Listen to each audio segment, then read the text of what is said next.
All right. Hi. Um, yeah, you don't know me. I'm not sure there's many people here. I'm Owen Goss, half of Milkbag Games. We're working on a game called FutureGrind. And I thought it might be interesting for people to see how we rough in some levels and rough in tracks. What I'm going to show today is a new environment I'm working on right now. So we're at a stage in development where I'm doing a lot of work on content, and Matt's doing a lot of work on menus and coding and stuff. And so I'm building out a new environment on this mountain. And what I'm kind of doing is what they call gray boxing, but I'm going a little bit further than what gray boxing usually means. In level designers often talk about gray boxing, especially in things like first-person shooter design, where they will actually use gray cubes and lay them out in a level, and worry about things like sight lines and paths, and make sure that the level is fun before they actually start building out content and having the modelers come in and build things that fit the shape of the world that the level designers have decided is fun. Because I'm doing both of those things, what I'm trying to do is design these environments at a much lower fidelity than they need to be, but that still show the kind of look that we want, because laying out the tracks in these environments is really tricky since we're trying to do multiple tracks per environment. It really matters about how the environment is structured so that we can fit a whole bunch of different tracks into one environment. So here I've got this sort of very rough mountain, and you can see these extremely rough sort of background low poly mountains that will be replaced with something nicer later. And I've been trying to figure out how to fit the 5 different tracks that are going to go in this level into it in such a way that they're all interesting and fun to look at. So the first one I did, which I'm not sure I'm really happy with yet, but was a good starting point, was this track that kind of comes up the edge of the mountain and then goes around the peak and then ends down the side. And what I was hoping was that it would give you these kind of nice vistas, but I'm not sure if it's going to work. So when I do this kind of work, I work with these very long, simple rails because it allows me to kind of play the track without worrying about being good, and it's really just about figuring out the structure for the track spline. So these are our track editing tools that we have available to us, and so the pink grid is the actual track spline, and you can see that it runs up here, and all the tracks exist in that two-dimensional space that we can then take and twist and turn around. And then the blue grid here is showing where the camera will actually travel as it follows the pink track. And we have all these tools. So these are the track spline editor points. So if I take these and start moving it around, you can see how it actually bends the track. And that's what allows us to actually model the shape of the track and actually bend it. So this track is actually slightly tilted, and that's done so that as you come around the corner, the camera kind of tilt up and down, looking down the mountain, so that you kind of get a view out across this valley here. But if I actually go in and test the track,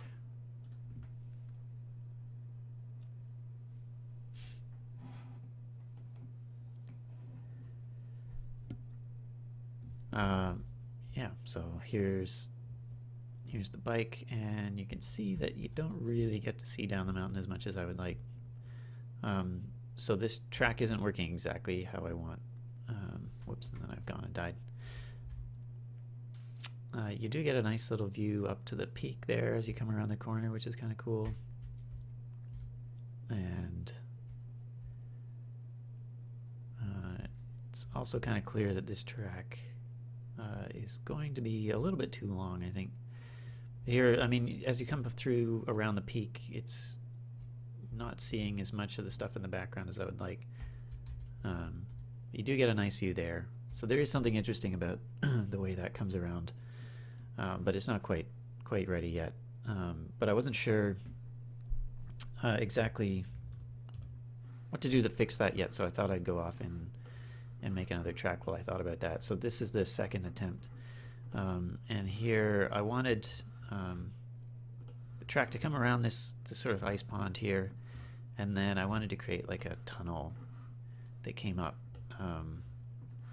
through the mountain so that the track could actually run through that tunnel. So you could be like in the daylight and then you go into this darker tunnel. And that's working a bit better. It creates some more interesting visuals at moments.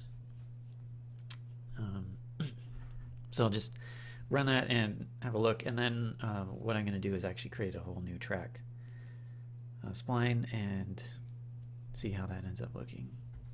So here you can see, like, it's much nicer to look at. You have the trees in the foreground and the background, and you've got the sort of ice pond. The game's much more interesting when there's stuff kind of close to the track and the camera. And here you can see coming into this huge sort of cavernous cave. And as you get through here, it's clear that there needs to be some more interesting visual stuff in there that give you a sense of scale and speed. So that's something that I can keep in mind when I actually go through and start to add detail to things and start to reshape this very hexagonal tunnel right now. If I look at this in Blender,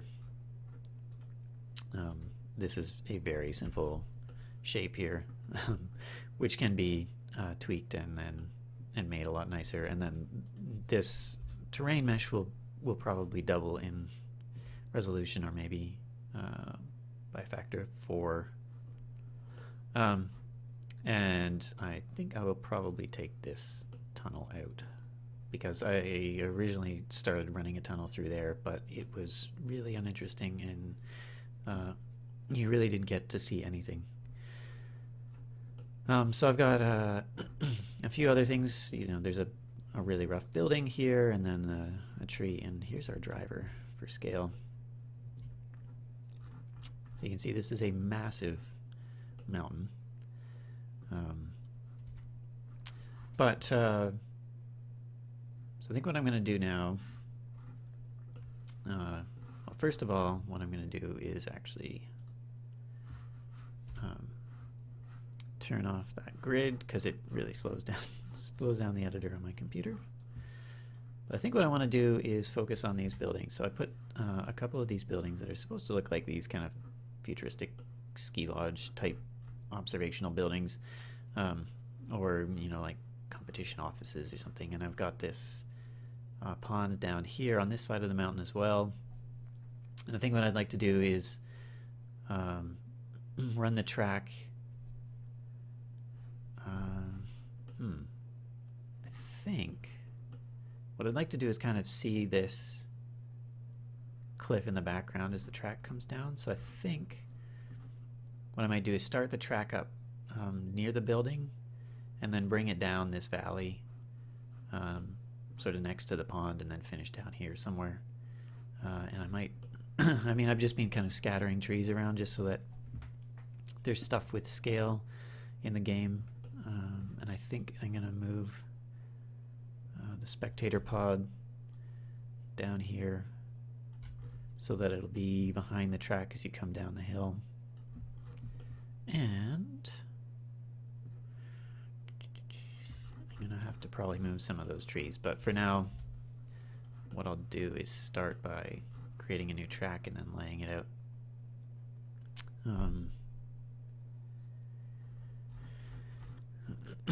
Pardon me, hold on.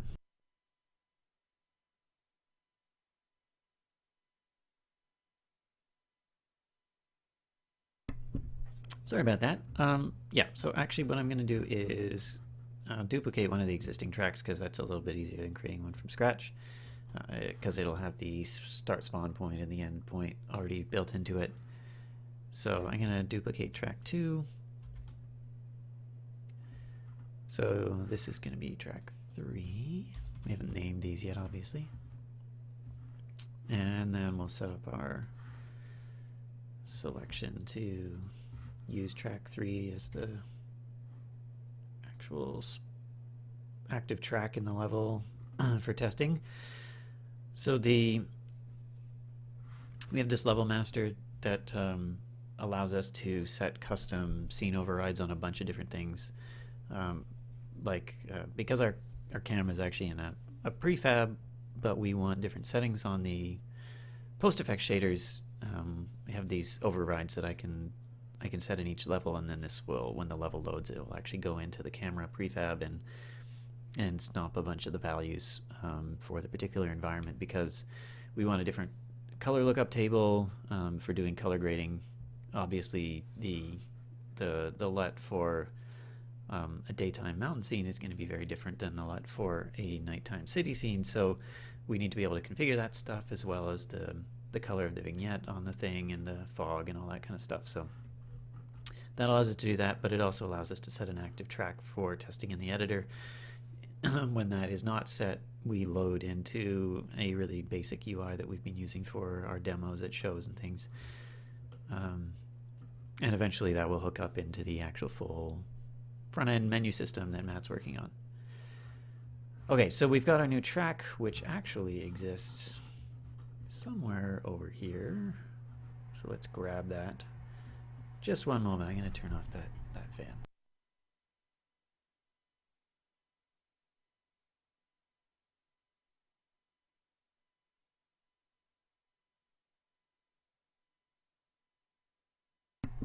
All right, that'll turn off in a sec.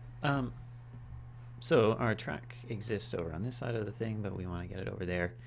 So I'm just going to grab our spline points, and I am going to just move them all this way.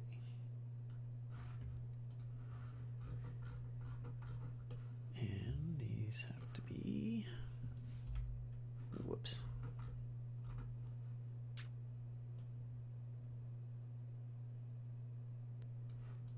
Okay. So, let's see what happens if I do this. Oh no, not what I want to do at all. Okay. That's generally the right area. So the track editing is a little bit weird. This is all, whoops, very custom code. Because we are building something that Unity is not really built to handle. So I'm actually going to switch over into vertical mode here, because that will allow me to get finer grain control over our spline shape here.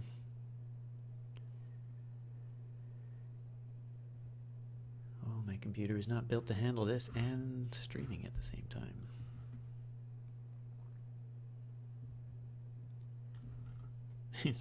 I mean, one of the reasons it's so slow, I think what I'm going to do is actually delete all the rails, because that's really slowing things down. And then from here, turn on the grid. All right, that should make things a lot faster.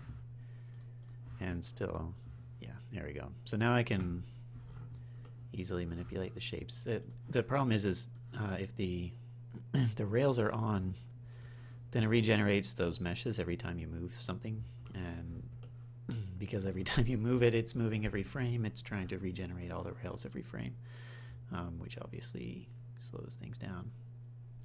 So you can see we can do some really weird stuff with our track splines by twisting these things around. I mean, we very quickly learned that if you do things that are too weird, it really disorients the player and isn't so much fun. But that's okay. Just have to be careful. Okay. Whoops, I'm gonna switch back into vertical mode there. For some reason I can't grab those. And so yeah, we'll finish it up behind these trees over here.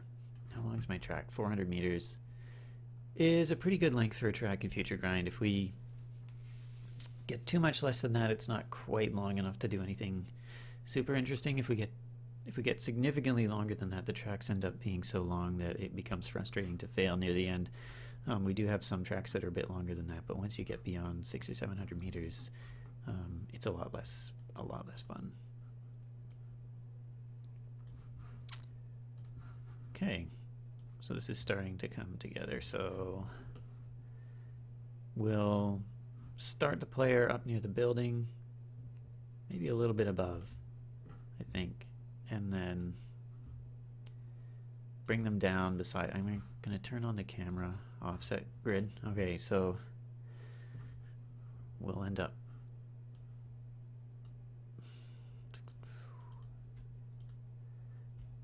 coming right through these trees. Just going to move those. I don't know why I can't select things normally today. So this guy.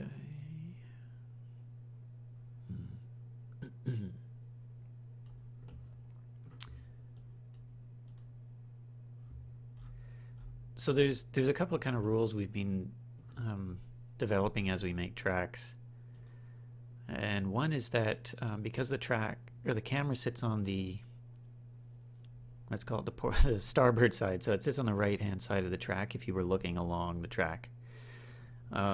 If we bend the track to the left, this works really well because the camera is able to see track that's coming up. So the player is able to kind of look ahead and get an idea of what's coming up. If we bend the track too sharply to the right, the track goes out of view very quickly, which makes it a lot harder for the player to anticipate stuff that's coming up, which may be fine for a very difficult level, but certainly isn't fine for levels where the player is learning how to play. So we have to be really careful about how and when we bend the track to the right, and when we do that, we have to be careful about the sort of amount of sharpness to that curve. So I'm pretty sure that's going to be pretty extreme. And this one we actually have two big bends to the right. I mean, I think what we'll do though is just try it and see what happens. So one of the things we've got going here though is the track is way above the ground. So the next thing I need to do is actually pull the spline down closer to following the terrain.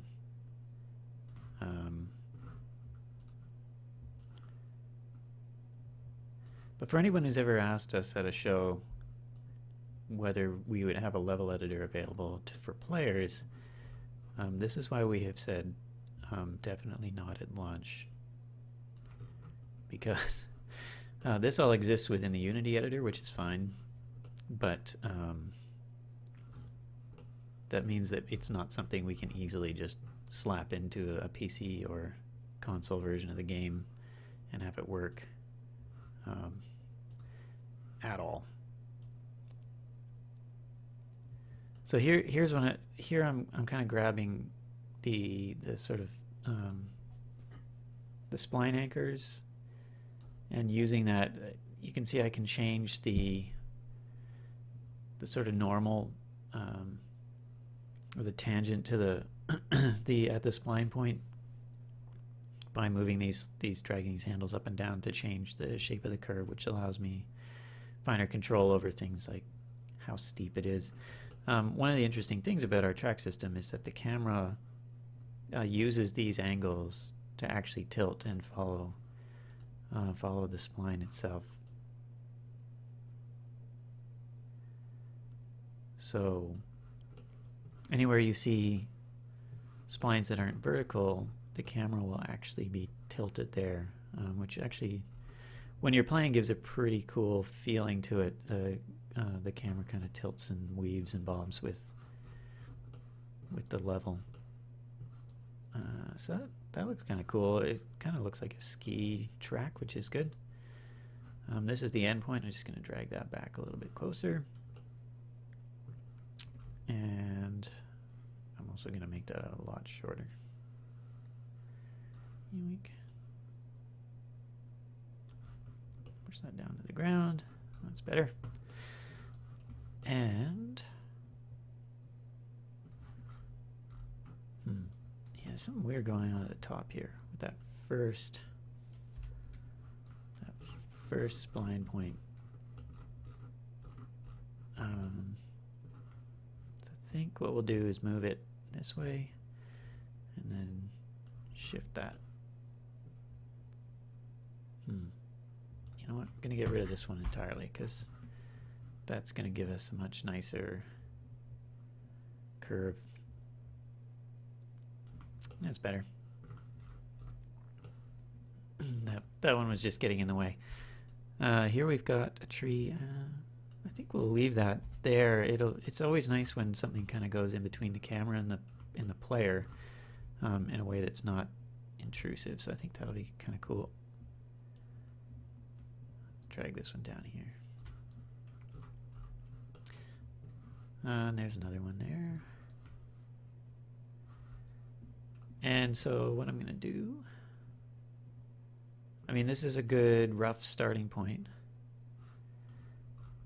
So I'm going to add a rail. I'll add a few rails that'll be white just so I can test quickly. And without worrying about falling and crashing. So here's what is going on. Rails and points.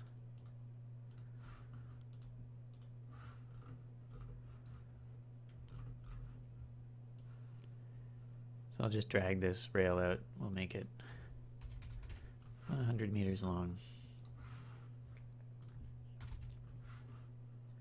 So this, yeah. And then we'll just duplicate that and then drag that out.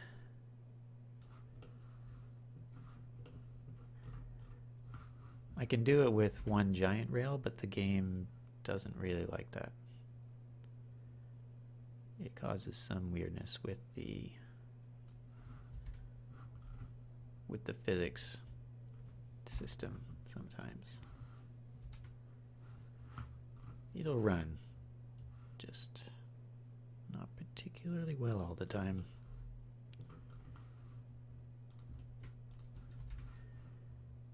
I'll show you once I get this set up. Okay, perfect. That goes right to the end. I mean, we have all these handy tools, so you can see, like, when we're building these rails, they're really a two-dimensional tool. Matt built this custom editing tool for the game that allows you to just drag in this two-dimensional space so that we don't have to worry about accidentally dragging stuff out of the spline in 3 dimensions. All you worry about is positioning the rail points within the spline space, and then, which we call a track space, which is a two-dimensional coordinate system, and then the game figures out what that means in terms of 3D based on the shape of the spline. So it makes laying out these levels and tracks a lot easier, because we're just worrying about positioning the things in 2 dimensions instead of worrying about 3-dimensional space. And then we have other handy things, like I can press a key on the keyboard and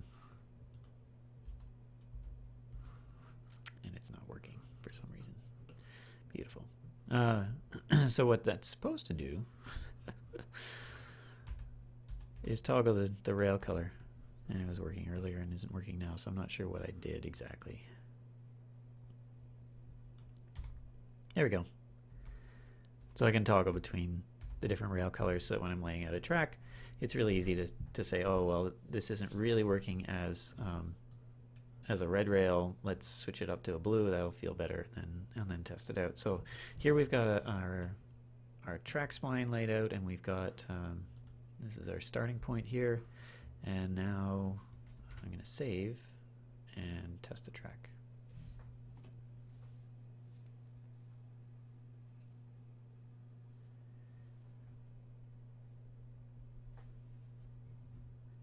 All right, so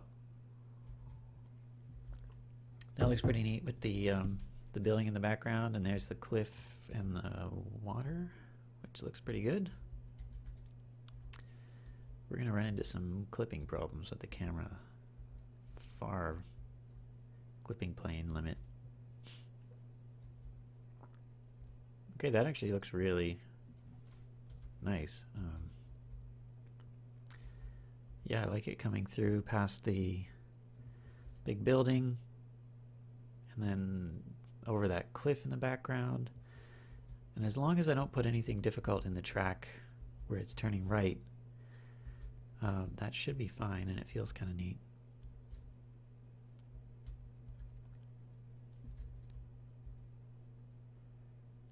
Cool. I like that. I think, so this is the part where the track bends to the right, and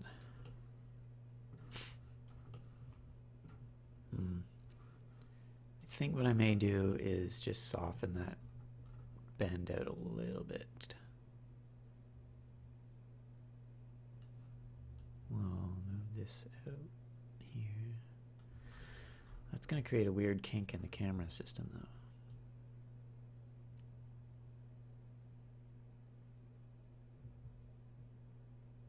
Yeah, so we stretch that out. That'll give us a smoother curve. That's a bit better.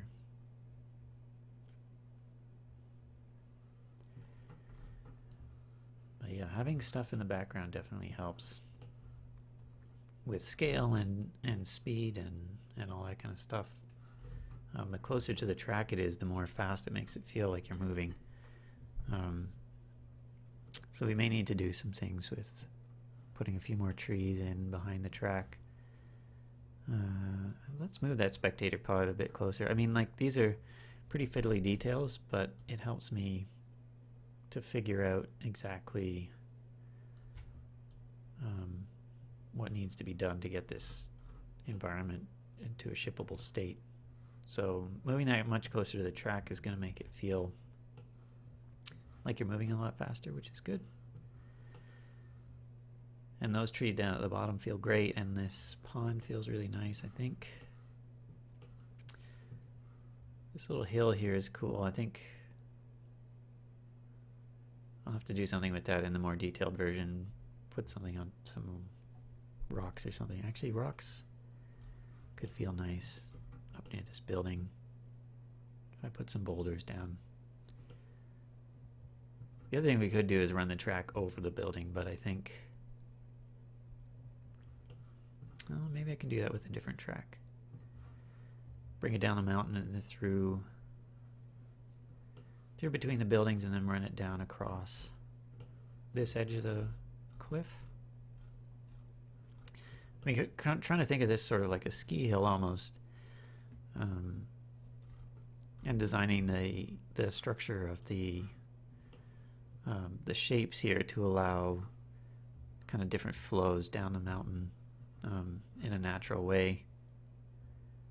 I do need. I'm gonna fill this up right now while I think of it, because I don't like what I did with this. So let's get rid of this geometry here. And get rid of that. And whoops, wrong cube. There. So kill those faces. And then we will, whoops, just recreate the geometry. I mean, to create that tunnel, all I did was cut out some things and then create a hole between them. So that'll fill that back up. And what's that doing in the UV texture? Okay. So one of the interesting things, one of the interesting little bits of technology I built for FutureGrind is, whoops, what did I just do? Scale those down. Is that everything uses a texture for color mapping. And whoops. Sorry. That. I think that's it. Yeah. So we have one material that's assigned to basically all the meshes in the game, and then we use UV mapping for each of the particular quads or triangles. So you can see as I drag the UV coordinates around for this particular triangle on this little grid of 16 colors, it gets different colors on the actual triangle. But where the interesting part comes in is when we bring that back into the game. I wrote some pipeline stuff that takes those meshes and remaps. Oh man, that's not good. It's fine. So there is a slight bug in that code, which I was just explaining. And that's if you change the number of vertices in the mesh. In between imports, it doesn't like it, and then if I re-import it again, it'll fix it. Or it should. Oh, whoops, that's the processed version. So, re-import.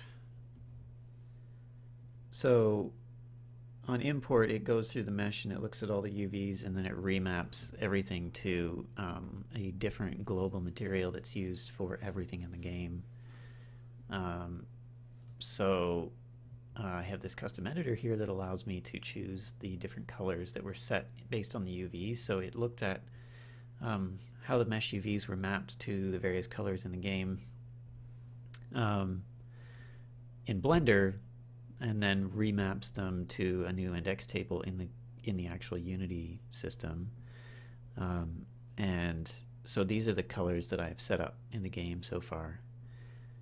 And so what we want is this brown stuff is actually going to be this snow color, and then the white part is actually our rock face. So I can go in and change that, and you can see these mountains are using the same snow color index. Two different meshes, but they're using the same material and the same UV mappings. And sort of the advantage of that is that it's like having a material system that you're used to in Unity, except that it contains a whole bunch of colors, up to 64 colors, that can map to all the objects in the game.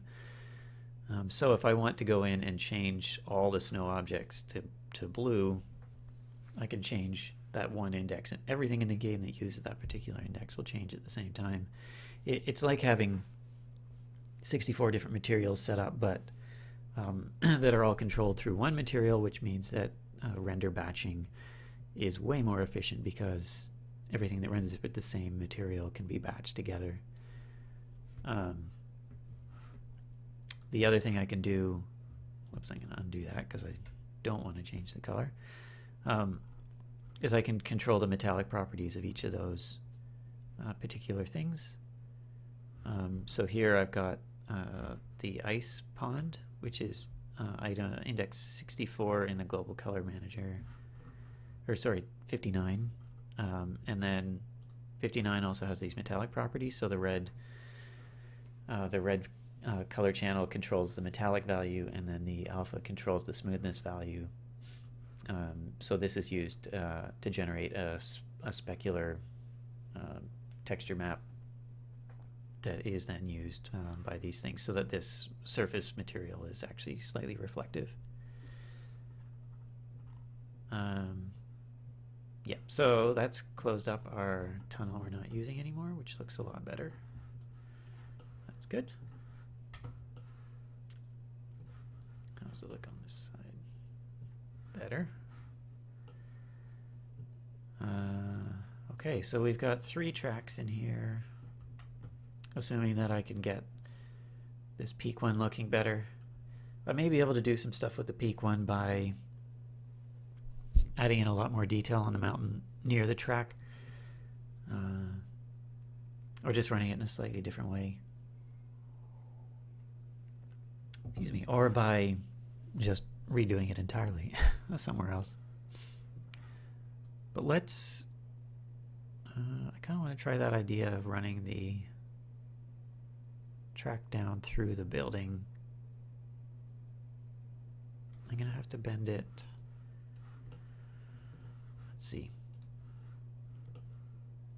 So I brought it down the middle and then around the edge here. That's a nice left turn.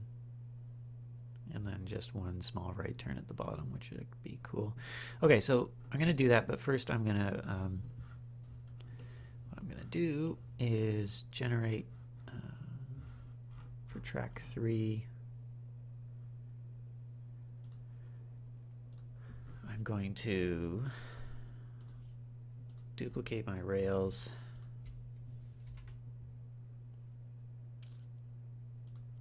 And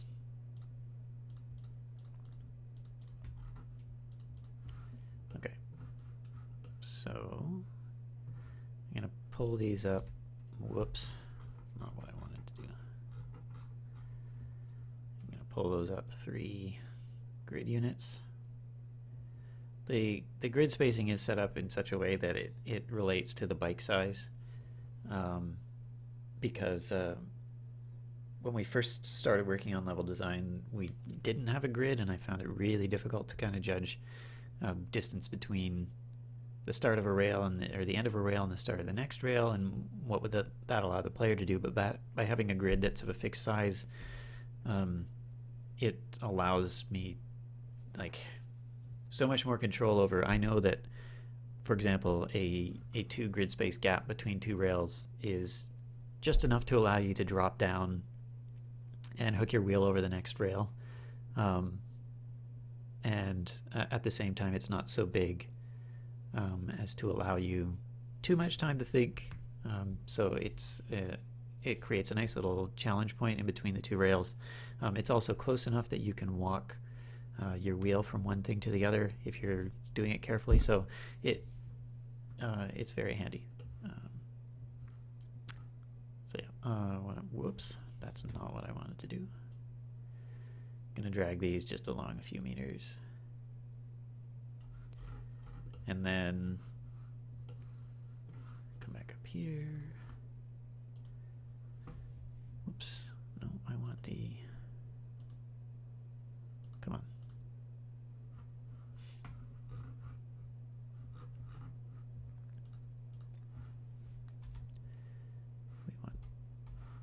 Is it doing this again?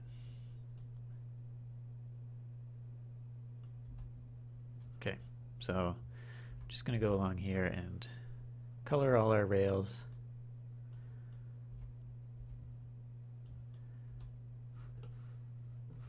And the only reason I'm doing this is that is one of the things we're trying to do at this stage is plan out exactly where all the different tracks are going to go within an environment, and to do that we really need to understand both how you see the world from the track when you're playing it, but also how you see other tracks from different tracks. So when I start planning out this new track, if we build it from the bottom up, so one of the neat things about FutureGrind is that gravity exists in track space, so we don't actually need the track to come downhill. We can actually bring it uphill. But so if this track is visible in the background, I want to make sure that it looks interesting as you see it from the other track. I think let's try that, because I think that might be fun. What is that? Oh, okay. That's a camera tour point. So we're going to create a new track now. Actually, I think what I'm going to do is quickly commit my changes to my branch before I lose all of this.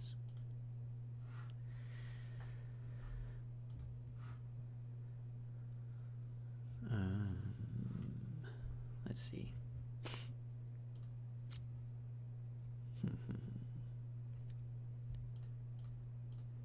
Okay, we've got a new LUT, we got a new level.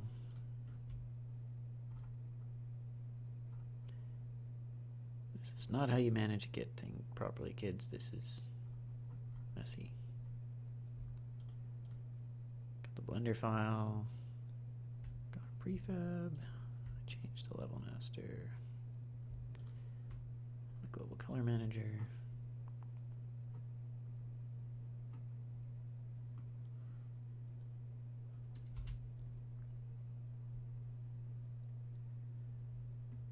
All right.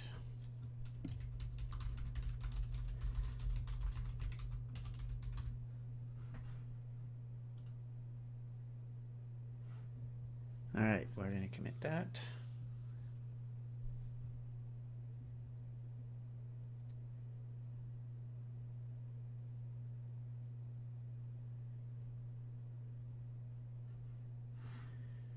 All right, cool beans. Let's move on. So I'm going to do one more track and then I'm going to stop streaming for the day. So this one, we're going to start down here and we're going to come up the side of the hill and then end by kind of swooping through or over the buildings. I think will be kind of cool. So, and this time, so let's, first of all, we're going to turn off our grid on our other track because we don't want to see that, and it's CPU intensive. And I think this time I will actually just create a new track and do it that way. And let's see, where is our track?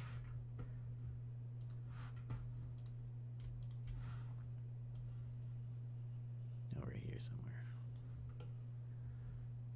Is it under? Yes. Yoink. There we are. Hello. Okay. So, track point here. We're going to drag that. I guess we'll start down here, sort of next to the pond. And then we'll kind of come up the hill. And then from there, come around the corner, because that's a nice left bank turn. And then, whoops, where am I? Whoop, I went too far. And then right at the end, this may be a terrible idea in practice. We'll have to see how it plays. And then right at the end, we'll come across the building. Like I say, maybe a terrible idea. Because we're going to get a nice little right turn there, which is not ideal. But maybe it'll be okay. Just maybe. So, we'll bring that up and follow the sort of edge of the trees. We'll get nice and close to the trees, which will feel really good. Move these trees out of the way.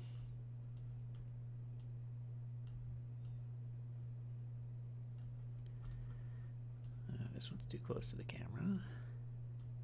Yoink. And then this. We will, whoops,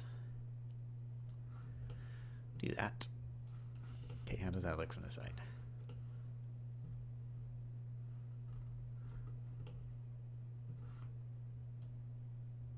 Gonna lift that out of the ground a little bit. Up. Now this is going to have a little bit weird shape because I haven't started adjusting the spline control points yet. But I mean, you can see how fast it is to create just a really rough shape, which is really awesome. That's the kind of tool you want when you're creating stuff that you need to iterate on a lot. So thanks Matt for creating such an awesome tool. I think we need to pull this up, otherwise the camera's going to clip right through that building. So we're going to have to come up over the building, which, well, Actually, no. Let's pull this point over here. And we'll pull this in. And then we'll go right up over the building like that. And then the camera won't clip through it all. Actually, let's gonna set a collider on that building so that if you drop off and hit the building, you'll explode. And if you crash your bike close to the building, your rider can ragdoll bounce off of it, which always is fun. That's a pretty sharp turn. May not work. Might be okay. Okay, I'm going to shorten those control points to give that a smoother. That looks pretty good. Now let's, I have to change the angles of my control points at this point here, so that I think we actually do want to start horizontal, and then we'll kind of angle the camera up as we come up. But what we don't want to do is level off here, because that's going to feel weird. So, see. I thought there was a... maybe not.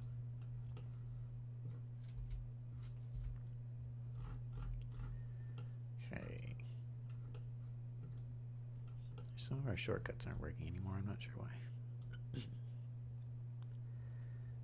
So we kind of straighten that out a little bit. We'll get a nice climb here. It's going to get a bit steeper here, which is good, and then flatten out. We don't want to completely flatten out as we get to the top. We do want to decrease that angle a little bit. And then climb up over the building.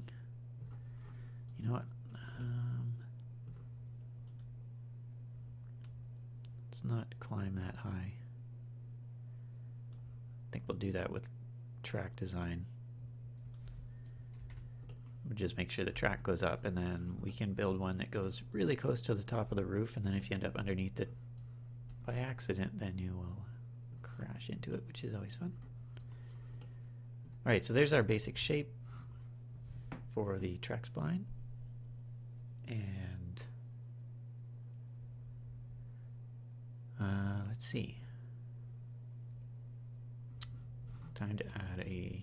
oh, because I didn't copy this, I need to add a spawn point, and I need to add a finish gate.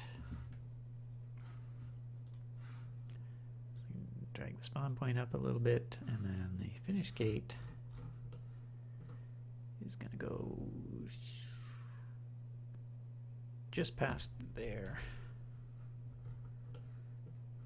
And then up. Yoink. Alright, perfect. And then we're going to do the same thing we did over there. In fact, we're going to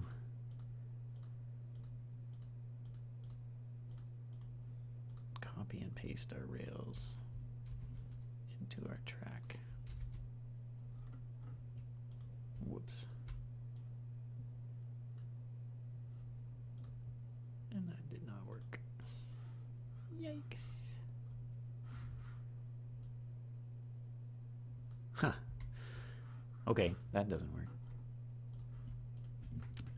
Interesting. Good to know. It's fine, it doesn't take that long to create new rails. But for some reason, when I create a new rail, it really doesn't like it if it's behind the origin. Very strange.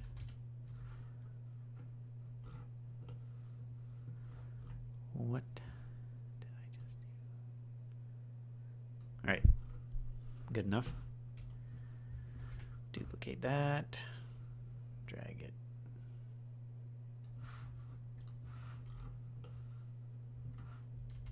Duplicate that. And drag it.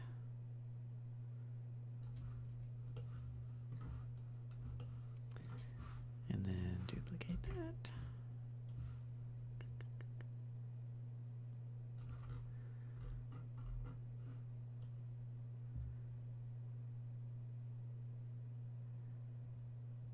All right. Oh, and that ended up being perfect. It's ending right at the end gate, which is good. How close are we to that spire, though? Right. That's great. That looks really good, actually. Because as you come along the camera spline, then that'll be really nice. Because the spire from the building will be right in between. So I just, when I model that building differently with more detail, I just have to remember to leave the sort of spire in the same spot. And then we're gonna do the same thing we did before. So let's duplicate our rails and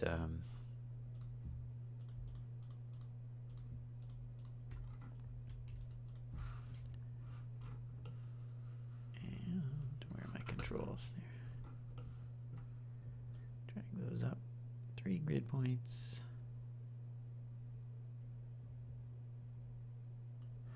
Like that, and then drag them along.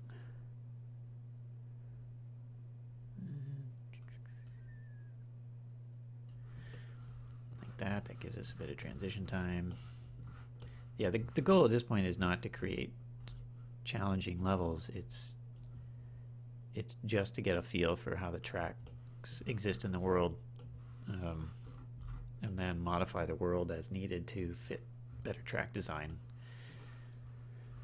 And then from there, I can build more detail into the world, and I can build more, and then once we have that kind of in place, we can come back. The tracks will still be in place, and then we can come in and actually start laying out rails so that they're feeling good to play, and then that's making a game.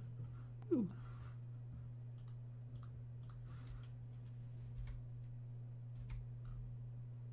And I have no idea. So weird. Something weird's going on with our keyboard shortcuts, and I don't know what. I'll look into that later.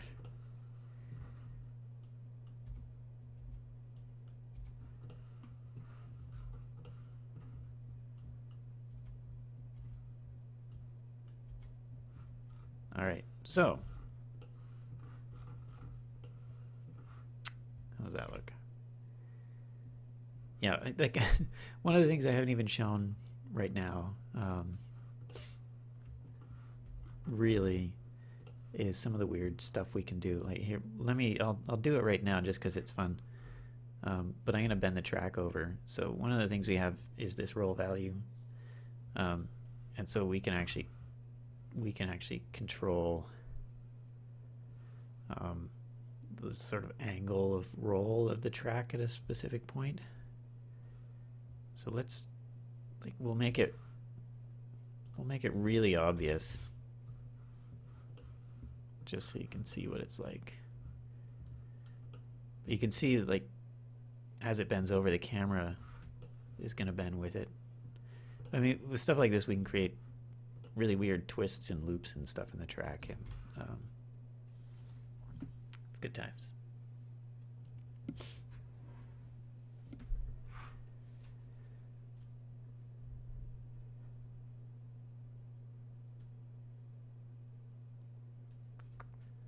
All right. So yeah, you can see a little bit of the track there in the background. I mean, it gets harder now that I've twisted the track around, but here you can see, like, the track is pretty much on its side at this point, and then as we come up, that looks pretty cool, seeing the other track in the background there. Yeah, you don't see as much of the bridge. I crashed just before the end. Don't see as much of the building there as I would maybe like. Here I can show you some of the new ragdoll stuff I've been putting in. Oof.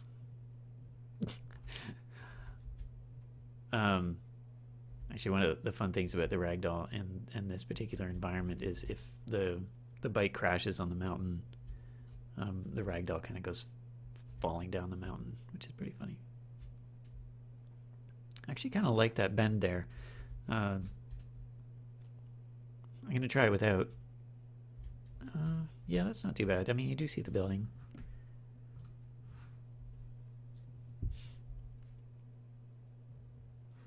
Let's take this and unroll it, though.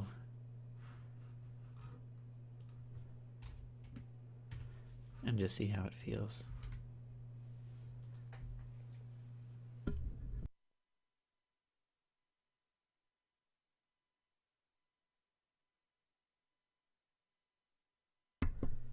Sorry, just had to cough there. All right.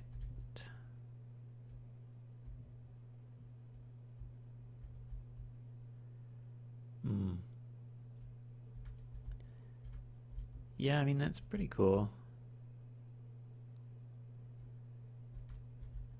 I think it needs some bend. But maybe not as much as the ridiculous bend I put in it before. I mean, one of the things that we've kind of been learning is that if you put a little bit of bend in the track around a corner, it feels pretty cool and it feels a little bit more right, just because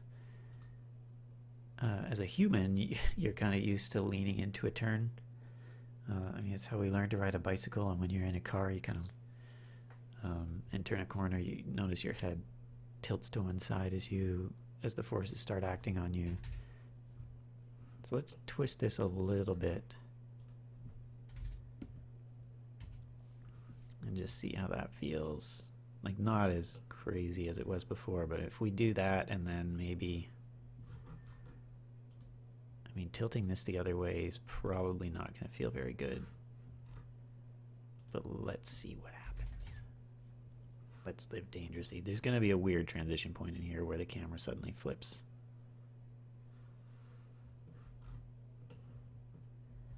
But it's worth a shot.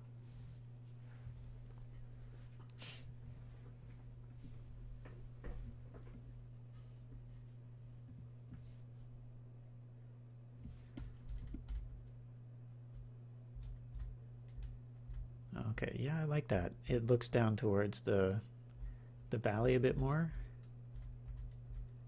which actually feels really nice. Here's where it's going to get a bit weird. Now we're just looking at sky. Yeah. Okay, so that one does not feel as good. I'm wondering if we keep it bent the other way. Just a little bit.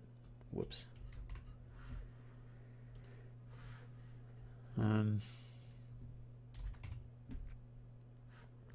that's a totally vertical point.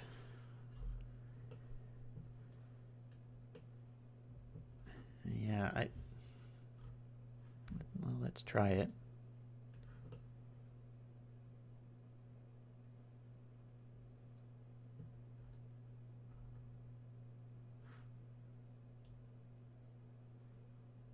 Let's just roll it a tiny bit the wrong way. I'm curious how it feels.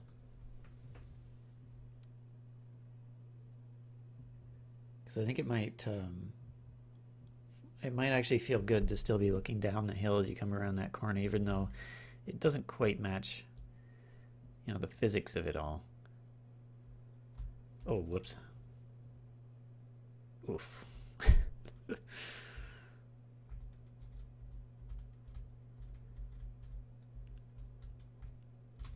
Oh man. Okay, I'm gonna stop being silly, but I really like our new ragdoll stuff.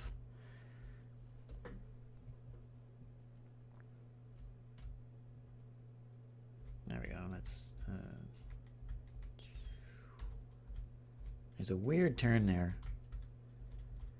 The way the camera moves. Okay, yeah, that does feel a lot better.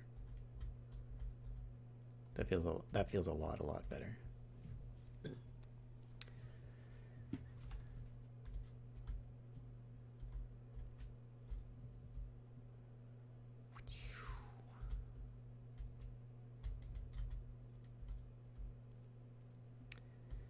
I, the reason we do the 2 rails for these tests too is that you can see how much of a difference it gets just by going up or down, like how much of the level you see behind it.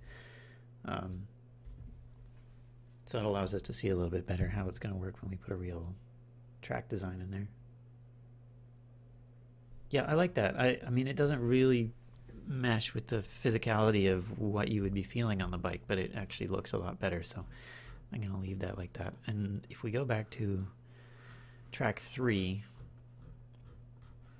oh my goodness, this thing, these trees. Those trees, those trees, those truffle of trees.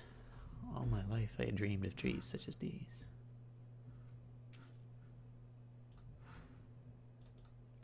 Sorry, we read a lot of Dr. Seuss to our kids. Okay, so if we come back over here, actually let's turn off the grid on track 4 because we don't need it now. Get kind of an idea of what we're going to see. I'm just curious, and I think what I want to do is roll this track a little bit too. Maybe not quite as much. Just a little bit so that we're looking down into the valley. And keep that here, and then we'll kind of level out as we get to the end.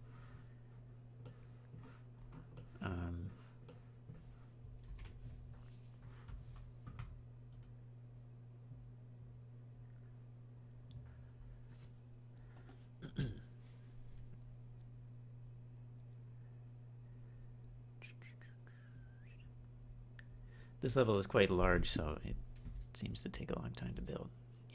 Yeah, looks so much better with another track in the background.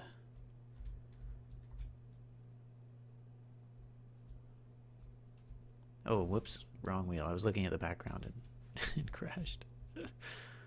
Whoopsie. Some a little bit of weirdness with the rim lighting on that building, but I think once there's a little bit more detail in it, it'll be fine. Yeah, that slight angle down helps a lot. Oh, crumbs. Crumbs. I'll watch my language. Sorry about that.